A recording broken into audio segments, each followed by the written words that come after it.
నమస్తే. ప్రస్తుతం మనతో పాటు సీనియర్ జర్నలిస్ట్ దాము బాలాజీ ఉన్నారు. ఆయనతో మాట్లాడదాం. నమస్తే సార్. నమస్తే. సార్, గోరంట్ల మాధవ్‌ని పోలీసులు కొట్టారు అని చెప్పేసి ఒక థియరీ వార్తల్లో ఉంది. అండ్ ఇంకో పక్క అంటే ఒక 11 మంది పోలీసులని సస్పెండ్ చేశారు. గోరంట్ల మాధవ్‌కి హెల్ప్ చేస్తున్నారు అని చెప్పేసి కూడా ఒకటి నడుస్తుంది. ఏది కరెక్ట్ అంటారు సార్? అంటే ఏది నమ్మొచ్చు అంటారు? అంటే మన సస్పెండ్ అయిందైతే వాస్తవమే. 11 మంది పోలీసుల్ని సస్పెండ్ చేశారు. దానికి కారణం ఏంటంటే గోరంట్ల మాధవ్‌ని అరెస్ట్ చేసినప్పుడు మామూలుగా పోలీసులు పాటించే ప్రోటోకాల్స్ పాటించలేదనేది ప్రధానంగా ఆరోపణ అనమాట. దీని మీద ఒక DSP Bhanodaya, Guntur west DSP భానోదయతో ఒక విచారణ జరిపించారు. ఆ విచారణలో పోలీసులు తప్పు చేశారని తేలింది. ఆ తప్పు చేసిన వాళ్ళల్లో ఒక సిఐ, 2 ఎస్ఐలు, 2 ఏఎస్ఐలు, ఒక హెడ్ కానిస్టేబుల్, 5 మంది కానిస్టేబుల్, మొత్తం 11 మంది పోలీసుల్ని సస్పెండ్ చేశారు ఈయన విషయంలో. సో ఎందుకు చేశారంటే ఈయన్ని ఒకటి ఈ చేబ్రోలు కిరణ్ ఎవరైతే ఐటీడీపీ అబ్బాయి ఉన్నాడో, అబ్బాయి భారతిరెడ్డి మీద అసభ్యంగా మాట్లాడాడు, అతన్ని ఇబ్రహీంపట్నంలో అరెస్ట్ చేశారు. సో ఇతని ఆ టైంకి గుంటూరులో పలానా ప్లేస్లోకి వస్తాడు అని ముందే మాధవ్కి ఎలా తెలుసు అనేది ఒక క్వశ్చన్ అనమాట. అది పోలీసులే లీక్ చేశారు. అంటే మొత్తం లైవ్ లొకేషన్ని మాధవ్కి షేర్ చేసేసారు. సో ఈ లైవ్ లొకేషన్ పట్టుకొని మాధవ్ కరెక్ట్గా ఆ టైంకి అక్కడికి వచ్చి దాడి చేయగలిగాడు అనేది నెంబర్ 1. రెండోది, దాడి చేసి అతను వెహికల్లో కిరణ్ని కొట్టాడు. కొడుతుంటే వీళ్ళు అంతవరకు ఎందుకు రానిచ్చారు అతన్ని, అది ఎలా సాధ్యం అనేది సెకండ్. థర్డ్ ఏమంటే అతన్ని అదుపులోకి తీసుకున్నప్పుడు వీళ్ళు గుంటూరు మన గవర్నమెంట్ హాస్పిటల్కి తీసుకెళ్ళినప్పుడు మామూలుగానే వీళ్ళు అరెస్ట్ చేసినప్పుడు అతని దగ్గర ఫోన్లు అవన్నీ సీజ్ చేస్తారు. ఫస్ట్ సీజ్ చేసిన తర్వాత గుంటూరు గవర్నమెంట్ హాస్పిటల్లో ఉన్నప్పుడు అతని దగ్గరికి ఒక వైసీపీ నాయకుడు వచ్చి ఫోన్ ఇస్తే ఆ ఫోన్లో నుంచి ఎవరికో కాల్ చేశాడు. సో దీన్ని ఎలా అలో చేశారు, ఆ కాలు ఎవరికి వెళ్ళింది, ఆ కాలు జగన్కి వెళ్ళిందని కూడా ఒక వార్త వస్తుంది. సో ఆ ఫోన్ ఎందుకు వీళ్ళు తీసుకొని అప్పుడే పరీక్షించలేదు, ఎవరికి కాల్ చేశారు, ఆ నెంబర్ ఏంటి నోట్ చేసుకోవాలి కదా, అది ఎందుకు చేయలేదు.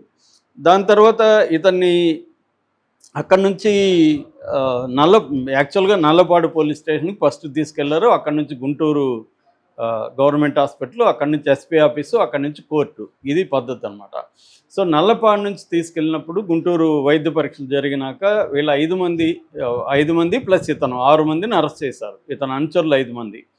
వాళ్ళందరికీ ముసుగులు వేసి మీడియా ముందు పెట్టారు, కానీ ఇతనికి ముసుగేలా. ఇతను దానికి అడిగితే అతను చిందులు దుక్కాడు, నేను పోలీస్ ఆఫీసర్ని, ఒకప్పుడు నేను ఎక్స్ఎంపీని, నాకే ముసుగేస్తారా అన్నాడు. కానీ వీళ్ళు ప్రోటోకాల్స్ ప్రకారం ముసుగేసి పెట్టాలి. ఎందుకంటే చేబ్రోలు కిరణ్ కూడా ముసుగేసి పెట్టారు. యాక్చువల్గా తెలుగుదేశం వాడైనప్పటికి కూడా అతన్ని ముసుగేశారు. అలాంటప్పుడు ఇతనికి ఎందుకు వేయలేదు అంటే ఇతనికి కావాలనే ఇతన్ని వదిలిపెట్టారు అనేది ఒకటి. అట్లాగే కోర్టు దగ్గర కూడా ఇతను వెహికల్ దిగి నేరుగా వీళ్ళ అధీనంలో ఉండి వీళ్ళు తీసుకెళ్ళాలి. అది కాకుండా అతను ఏదో స్వతంత్రంగా వచ్చినట్టు కోర్టులోకి వెళ్ళిపోయాడు. సో దాన్ని ఎలా అలో చేశారు, ఇలాంటి అనేక అవకతవకలు జరిగాయని చెప్పి దీని మీద భానోదయ డిఎస్పీతో కమిషన్ వేసి ఆయన ఆధ్వర్యంలో విచారణ జరిపి 11 మందిని అయితే సస్పెండ్ చేశారు. సో ఇదొక విచిత్రమైన వ్యవహారం. రెండవ వ్యవహారం ఏంటంటే ఇతన్ని కొట్టారు, జైల్లో కొట్టారని, నల్లపాడు పోలీస్ స్టేషన్లో కొట్టారని ఒక ఆరోపణలు అయితే బయటకు వచ్చాయి. అయితే ఆ స్పాట్లో మాత్రం ఒక పోలీస్ ఆఫీసర్ ఇతన్ని కొట్టాడు అనేది అయితే ప్రముఖంగా మీడియాలో కూడా రాశారు, తెలుగుదేశం పత్రికలు కూడా రాశాయి. ఎందుకంటే ఇతను విపరీతంగా రెచ్చిపోతున్నాడు, పోలీసుల మీదకి వెళ్తున్నాడు, ఒక కానిస్టేబుల్ కూడా గాయపడ్డాడు, తోసేస్తున్నాడు, అలాగే వ్యవహరిస్తున్నప్పుడు వాళ్ళు ఒక చెంపదెబ్బ కొట్టారు ఇతన్ని కంట్రోల్ చేయడానికి అనేది మాత్రం చాలామంది రాశారు. అది కాకుండా జైల్లో కొట్టారనేది ఒక వార్త వస్తుంది. నాకు తెలిసి జైల్లో కొట్టచ్చా అంటే కొడతారు, జైల్లో కొట్టరనేది ఏం లేదు. నేను జైల్లో ఉన్నప్పుడు వార్డర్లు ఖైదీల్ని బెత్తాలతో కొట్టేవాళ్ళు. మన టీచర్ బెత్తం ఉంటుంది కదా, అలాగే బెత్తాలతో నేను పోయినప్పుడు బెత్తాలతో కొడితే నేను వాళ్ళని బెదిరించి ఇంకొకసారి కొడితే మాత్రం మీకు సీరియస్గా ఉంటుందని చెప్పి నేను జడ్జికి చెప్తాను అది ఇది అని చెప్పినాక ఆపారు. నేను ఉన్నంతవరకే మళ్ళీ ఎప్పుడు కొట్టలేదు, మళ్ళీ ఎలాగో కొట్టుంటారు. సో కొట్టడం అనేది కామన్ ఖైదీలను. ఎందుకంటే మామూలుగా అక్కడ జైళ్ళల్లో ఎక్కువ మంది ఎవరు ఉంటారు, ఎస్సీ ఎస్టీ బీసీ గిరిజన, వీళ్ళే ఎక్కువ మంది ఉంటారు. 80% పైన జైళ్ళల్లో ఖైదీలు పేదలు, దళితులు, బీసీలు, వీళ్ళే వల్నరబుల్ గ్రూప్సే ఉంటారు ఆడ. కాబట్టి వాళ్ళని కొడితే వాళ్ళ నుంచి అడిగేవాళ్ళు ఎవరు ఉంటారు? కాబట్టి కొట్టడం అనేది పెద్ద విషయం కాదు. జైల్లో కొట్టదలుచుకుంటూ కొట్టచ్చు, కానీ ఇతన్ని కొట్టారా అనేది డౌట్.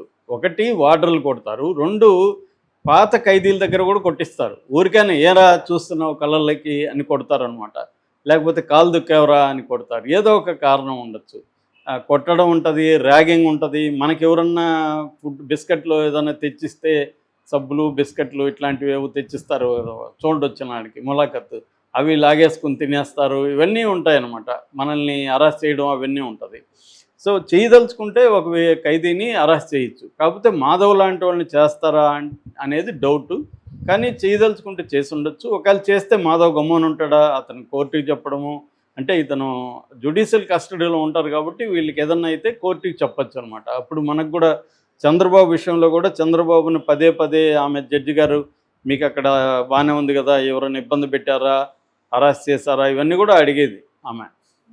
మనకి ఎందుకంటే జ్యుడిషియల్ కస్టడీ కాబట్టి మనకి వాళ్ళ అధీనంలో ఉంటాం మనం. జడ్జి గారి అధీనంలో, కోర్టు అధీనంలో ఉంటారనమాట. కన్విక్టెడ్ కాదు కాబట్టి వీళ్ళు. సో అందుకని కొట్టే పాజిబిలిటీ అయితే ఉంది, కానీ కొట్టుంటారని నేను అనుకోవట్లేదు. కొట్టుంటే వైసీపీ వాళ్ళు గమ్మున ఉంటారు కదా అని పెద్ద ఇష్యూ చేస్తారు. రెండోది మాధవ్ ఇదంతా ప్లాన్ చేసుకునే వెళ్ళాడు అనేది కూడా ఒక వార్త. ఎందుకంటే అక్కడ జైలుకి వెళ్తే మనకి అనుచరులు కూడా ఉండాలి అని చెప్పి ముందుగానే అనుచరులను పెట్టుకొని, నేను అరెస్ట్ అయితే అనుచరులు కూడా అవ్వాలి, అప్పుడు జైల్లో కూడా నాకు అనుచరులు ఉంటారు అనే ప్లాన్తో ముందుగానే. ఎందుకంటే అతను పోసానిని మిగతా వాళ్ళని చూస్తున్నాడు కదా. ఒంటరికి వెళ్తే అక్కడ ఇబ్బందులు, ఒంటరిగా సెల్లో వేస్తారు, అక్కడ ఎవరు మాట్లాడడానికి లేదు. ఈవెన్ వంశీ కూడా కోర్టులో మొరబెట్టుకున్నాడుగా, నా సెల్లో ఇంకొకరిని వేయండి సార్ అని. ఎందుకంటే వాళ్ళకి 24 hours బోరు కొట్టేస్తుంది. ఒంటరిగా ఎలా ఉంటారు వాళ్ళకి? పైగా రాజకీయ నాయకులకి జనంలో ఉండే అలవాటు ఉంటుంది. ఆడపోయి ఒంటరిగా ఉండమంటే 24 hours బోరు ఒకటి. రెండోది వాళ్ళకి ఏమైనా హెల్ప్ కావాలి, వాటర్ కావాలి, తెచ్చివ్వాలి. ప్రతిదానికి వీళ్ళు వచ్చి వాటర్లను అడుక్కోలేరు. ఫుడ్ వీళ్ళు పోయి క్యూలో నిలబడో ఇంకో చోట ఫుడ్ తెచ్చుకోలేరు. ఫుడ్ తెచ్చి పెట్టేవాళ్ళు ఉండాలి, వాళ్ళ బట్టలు ఉతికివ్వాలి. ఇట్లా అనేక పనులకి, లేదు సూపరింటెండెంట్తో పోయి ఏదో చెప్పేసి రాబో అంటే చెప్పేసి రావాలి. ఇలా అనేక పనులకి అసిస్టెంట్లు కావాలి. మామూలుగా డబ్బున్న ఖైదీలు అసిస్టెంట్లు పెట్టుకుంటారు. నాకు కూడా ఒక అసిస్టెంట్ ఉండేవాడు. సో ఈ అసిస్టెంట్ ఈ పనులన్నీ చేస్తారు, ఇందాక చెప్పిన పనులన్నీ చేస్తారు అనమాట. సో అలాగా మాధవ్ తెలివిగా ముందే మనం అరెస్ట్ అవుతామని తెలిసి తన అనుచరులను కూడా, అంటే జైల్లో ఎవరు ఉండాలి నాతో పాటు అని ముందే డిసైడ్ అయ్యి వాళ్ళని కూడా పట్టుకుపోయాడు. సో వాళ్ళకి 5 మంది వెళ్ళారు కాబట్టి వీళ్ళు ఇప్పుడు 6 మందిని ఒక సెల్లో వేస్తారు. వీళ్ళు 6 మంది హాయిగా అక్కడ కూర్చొని క్యారమ్స్ ఆడడమో లేకపోతే చెస్ ఆడడమో, ఇవన్నీ టైంపాస్కి వాళ్ళకి పనికి వస్తుంది. రెండోది పనులు చేస్తారు. ఇది చెబుతున్నారు. అది కొంత వాస్తవమే ఉండొచ్చు. ఎందుకంటే అతను సిఐగా పనిచేశాడు. అతనికి జైళ్ళు, పోలీసులు, కోర్టులు ఇవన్నీ ఆల్రెడీ అనుభవం ఉంటుంది. ఎట్లా ఉంటుంది ఏంటి, దీన్ని మనం ఒకవేళ వెళ్తే ఏం జరగచ్చు, మనం ఎలా ఉండాలి, ప్లానింగ్ అది ఉండొచ్చు ఆయనకి. మిగతా వాళ్ళకంటే ఈయనకి ఎక్కువ నాలెడ్జ్ ఉంటుంది. సో యాక్చువల్గా ఆ రోజు కూడా నల్లపాడు లాకప్లో నైట్ అంతా దోమలతో గడిపాడని కూడా ఒక వార్త వస్తుంది. అంటే అనేక మందిని లాకప్లో పెట్టిన మాధవ్ తనే లాకప్లోకి వెళ్ళాడని. ఇది చాలాసార్లు జరుగుతుంటుంది. సో ఇప్పుడు నిన్న కూడా అనంతపురం ఓపెన్ ఎయిర్ జైలర్ ఎస్కేప్లో ఉన్నాడు ఒక అమ్మాయి విషయంలో. సో అతను కూడా రేపు జైల్లో, అంటే అంతకుముందు సెల్ బయట ఉండేవాడు, ఇప్పుడు సెల్లోకి వెళ్ళబోతున్నాడు. ఇలాంటి ఐరనీస్ జరుగుతుంటాయి. సో మాధవ్ విషయంలో కూడా అలా జరిగిందని మనం అనుకోవచ్చు. ఏదేమైనా మాధవ్ ఇలా చేయడం వల్ల వైసీపీకి అయితే నష్టమే అన్న టాక్ కనబడుతుంది. ఎందుకంటే ఇప్పుడు చేబ్రోలు కిరణ్ని అరెస్ట్ చేయడం వల్ల ఒక విజయంగా, వైసీపీ విజయంగా వాళ్ళు చెప్పుకుంటున్నారు. ఇప్పుడు ఇతను వెళ్ళి దాడి చేయడానికి ట్రై చేయడం వల్ల ఏమైంది, ఇది హైలైట్ అయిపోయింది. చేబ్రోల్ కిరణ్ది పక్కకి వెళ్ళి మాధవ్ది హైలైట్ అయిపోయింది. అది అనవసరమైన వ్యవహారం. కానీ మాధవ్ ఏం చేస్తున్నాడు, అతను ఒక టీం ప్లేయర్లా కాకుండా తన కోసం తను ప్రమోట్ చేసుకోవడం కోసం, తను జగన్ దృష్టిలో పడి మళ్ళీ సీట్ తెచ్చుకోవడం కోసం. ఎందుకంటే లాస్ట్ టైం జగన్ సీట్ ఇవ్వలేదు అతనికి, అదొకటి. రెండోది కురుబా కమ్యూనిటీలో తను తిరుగులేని లీడర్గా ఎస్టాబ్లిష్ కావాలి అన్న ఇది కూడా అతనికి ప్లానింగ్ ఉంది. ఆ ప్లాన్ ప్రకారమే మాధవ్ చేశాడు అనేది చెప్తున్నారు. దీనికి మాధవ్ కూడా పోలీసుల్లో గత పరిచయాలను ఉపయోగించుకొని చేశాడు అనేది ప్రధాన. Okay okay sir.